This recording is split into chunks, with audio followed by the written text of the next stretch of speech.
Street Bridge, the Kinzie Street Bridge, as well as the one sticking straight up in the air. These are both called bascule trunnion bridges. Bascule coming from the word meaning seesaw, teeter-totter. Trunnion from the word meaning pivot point. Now the old Carroll Street Bridge, when this one was completed in 1908, this was the longest and heaviest bascule trunnion bridge in the world. Because of that history, it received its landmark status in 1997, which means we will never tear this bridge down, even though it doesn't really go anywhere anymore. It was an old railroad bridge connected to one of our newspaper facilities, but since not too many newspapers are delivered by railroads anymore, we don't really need the bridge. They do still close it and open it once a year just to say that it still works, but for the most part it remains in that upright position. We do have 37 movable bridges along the 3 branches of our Chicago River that do still open up and down quite regularly, mostly in the spring and in the fall for our sailboats. Most of our sailboats have their dry docks a little bit further on the south branch of the Chicago River. When they want to head out to their harbors in Lake Michigan, the bridges along the south branch and the main branch of the river have to open up one by one to allow those sailboats out to their harbors. And then of course the reverse trip in the fall. This beautiful blue building right next to us is called River Point. I like to call this building the Hot Pocket building, perhaps the McDonald's apple pie building. It's kind of the shape that it has. But the shape on this building is intentional. It's structural. You might notice these exhaust fans, these black polka dots down below the building. That is because there's a railroad that runs directly underneath this building. When the architects were designing it, they realized they couldn't drill their structural support columns straight up and down. They would have hit the railroad tracks. So they had to put those support columns at a slight angle to avoid the tracks, which led to the creation of that beautiful parabolic arch right at the base of the building. So it is in fact structural. Now, I did promise you that you could play I Spy and find Whys all over the city of Chicago. Even in our buildings. You'll spot this Y-shaped building, 150 North Riverside Plaza, just off to the right over here. This building had some of the same issues that River Point did. You had a river on one side and railroad tracks on the other, so you couldn't just drill those structural support columns wherever you wanted them to be. What the architects ended up doing was using only about 20% of their allotted space for that center portion of the letter Y. In that 20%, the caissons, so support columns, drill down about 110 feet to hit the bedrock down below. Building kind of shoots up from there, cantilevers out into that Y shape, and the very first floor on this building is about 104 feet in the air. Now, because this building is so very tall and such a teeny tiny narrow base, the engineers for the building put in a pretty cool engineering feature, what are called inertial slosh dampers. What that means is on the inside of this building, all the way at the top, there are very large water tanks that hold about 160,000 gallons of water. When the wind hits this building and it starts to sway in one direction, the water in those water tanks slosh up against the other side to pull the building back into an upright position. Told you we had to learn some really weird things in order to build buildings here in the city of Chicago, and the Getch Partners created this very interesting Y-shaped building in 2017. Another one of our Getch Partners buildings across the river, you'll spot this blue building, our Bank of America building, completed in 2020. Pretty good example of a relatively recent ordinance saying that any new construction along our Chicago River has to be set back from the Chicago River at least 30 feet to allow for public access to the riverfront. Take a look at this building and you'll notice the architects did not want to give up that 30 feet throughout the entire airspace of the building. What they opted to do instead was to set back only the first 3 floors of the building, that 30 feet, and then the rest of the building gently rests, if you will, on these 3 enormous silver tridents. So abiding by the ordinance set forth by the city, but of course appreciating your clients and giving them as much square footage as possible. Now, my friends, we are about to head into what I like to call Art Deco Canyon. We have 2 really beautiful Art Deco style buildings on either side of our boat, both built in the same year, in 1929. Now, I promise you, as we circle our boat around in a little bit, I will talk about the one off to the left because it's one of my favorites. But right now, I want to focus on this beautiful building off to the right, 2 North Riverside Plaza, originally our Chicago Daily News building. As of just this last Wednesday, not even a full week, this has officially become a landmark building in the city of Chicago, so we'll never tear this one down. Now, this building was the first building in the city of Chicago to be built on what are called air rights. What that means is those railroad tracks I've been mentioning to you, those railroads run directly underneath this building as well. And the railroad companies own all of the land that the tracks sit on, as well as all of the air. Oh, as far as the eye can see. So if you want to build a building over those railroad tracks, you actually have to lease the land. You have to lease the air from the railroads down below. This was the very first building in the city of Chicago to do that, but all these other buildings along the way have done the exact same thing. You might spot some trains down below over here if you happen to do see any trains down beneath these buildings are heading towards Union Station. Now these next 4 buildings off to the right are all designed by the same architectural firms, Skidmore, Owings, and Merrill. And I like to use these buildings to chat a little bit about the evolution of our more modern styles of architecture. Right next to us we have Gateway 1, completed in 1965. Its identical twin sister, Gateway 2, completed in 1968. These 2 buildings are done in that black box style of modernism we talked about with Mies van der Rohe. And what Mies and his contemporaries, especially Skidmore, Owings, and Merrill, were trying to show off with these big black boxes was this new exciting form of engineering. For so many years we've been building buildings, stone on top of stone on top of stone. These 2 buildings are built a little differently. They're built a little bit more like bird cages. The steel frames on the exteriors of these buildings, that's what's holding the building up. The glass on the outside is almost hung like a glass curtain on that steel frame. So Mies kept saying, why would you ever want to cover this up with decoration or facade? This is innovation. This is engineering. Show that off. So that's where those very simple black boxes of the 1960s came from. Now in the 1970s, we decided we wanted to shake things up a little bit, right? Spice things up. And the only way I can think to spice up a big black box is to put a white stone facade on it. Super spicy, right? 1971, Gateway 3 was open. This building we called the International style of architecture because really in the 1970s, you could have picked up this big white box and you could have put it anywhere in the world. Didn't really rely on its surroundings for its design, so it could kind of hold its own in London, Amsterdam, New York, Chicago. Because it could be anywhere in the world, we call it the International style. Now in the 1980s, we really did start to shake things up. We finally started to bust outside the box a little bit, literally.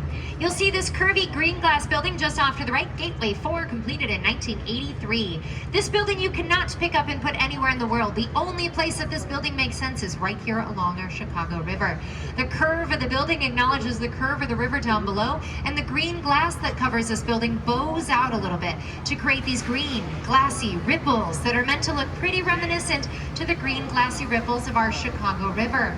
So because it relies on the context around it to inspire its design, we call this style contextualism. Now right across the way from our green ripply building, you might spot a nice little map of the city of Chicago. Take a look all the way to the top, you'll spot that Wild Wolf Point I mentioned to you, and that little red dot lets you know that you are here. This building was not too exciting along our Chicago rivers. No one was really noticing it, so they decided to put a giant map on the building to literally put the building on the map. Jokes don't get better, guys. I'm so sorry. Now off to the right, you'll spot this very large beige building. This one might look familiar if you've ever seen the movie Batman's The Dark Knight.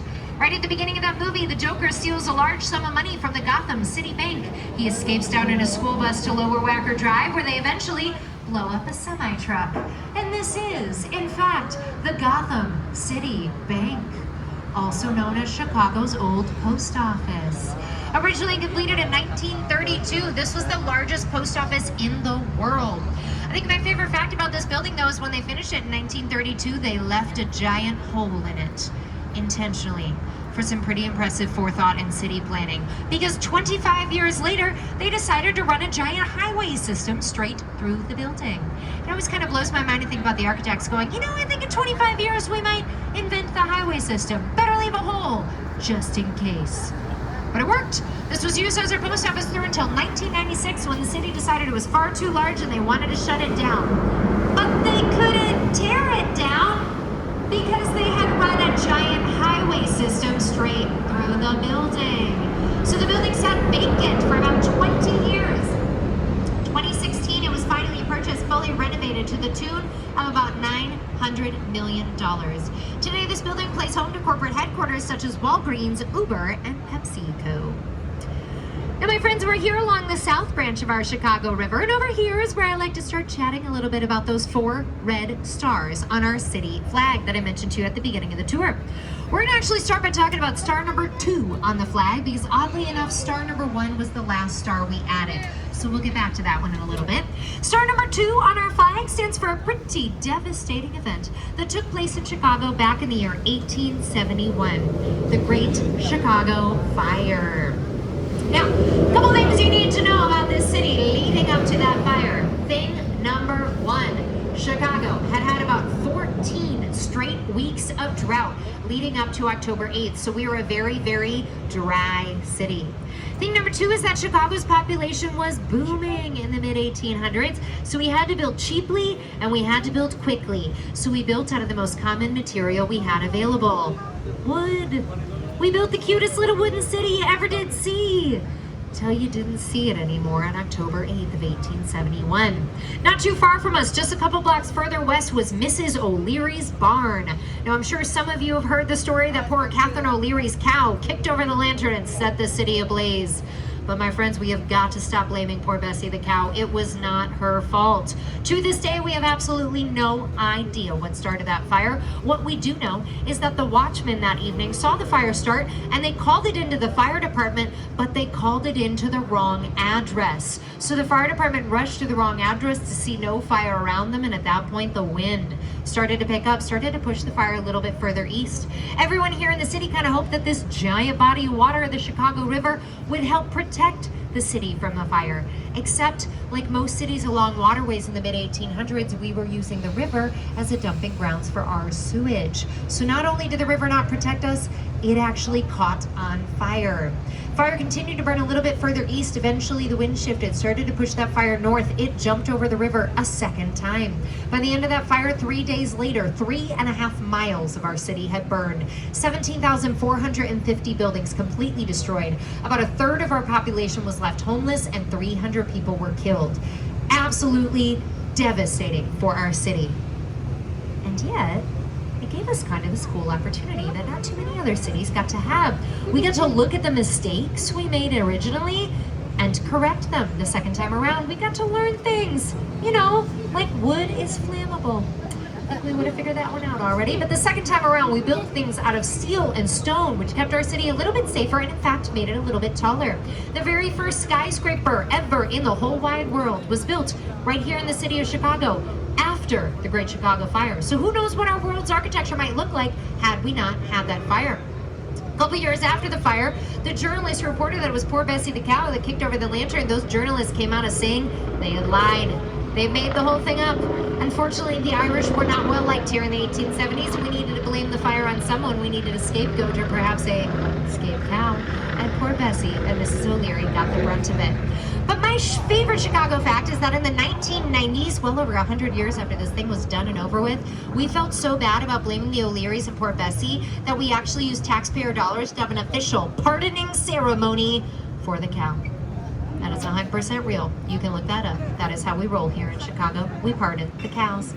Now, 22 years later after the fire, we had rebuilt our city even bigger, even better, a brand new second city, if you will, that nickname. And we decided we wanted to show off our brand new city to the world with a giant party. We had what's called the World's Fair, the World's Columbian Exposition of 1893. Really big deal for the city of Chicago. We made it the third red star on our city flag. Really big deal for the whole world as well. 27 million people came to see the World's Fair. Putting that in perspective, that was about 1/3 of the United States population at that time, all coming to one city. Now, a lot of exciting things happened at that World's Fair. Shredded wheat was invented. Cracker Jack was invented. Milton Hershey bought his very first chocolate making machine. Bertha Palmer invented the brownie, the dessert. You have to thank Chicago for every brownie you've ever eaten. The zipper on your clothes made its debut. The Ferris wheel was invented. Pabst Blue Ribbon won its blue ribbon, guys. Very exciting things. Now, Daniel Burnham was the head architect of that World's Fair of 1893, and he decided he wanted to leave all the main buildings for this fair this impressive unified color. Thought it was going to look really cool to have this white-colored neoclassical city. Not only that, this was the first widespread use of the electric light bulb. So these white-color buildings were literally going to glow in the dark. Fun facts, L. Frank Baum was the author of the wonderful Wizard of Oz, was living in Chicago during the time of the World's Fair, came to see the World's Fair, and was fascinated by this concept of a one-colored city, which led him to create the Emerald City. So you can thank Chicago for the Emerald City in the Wizard of Oz.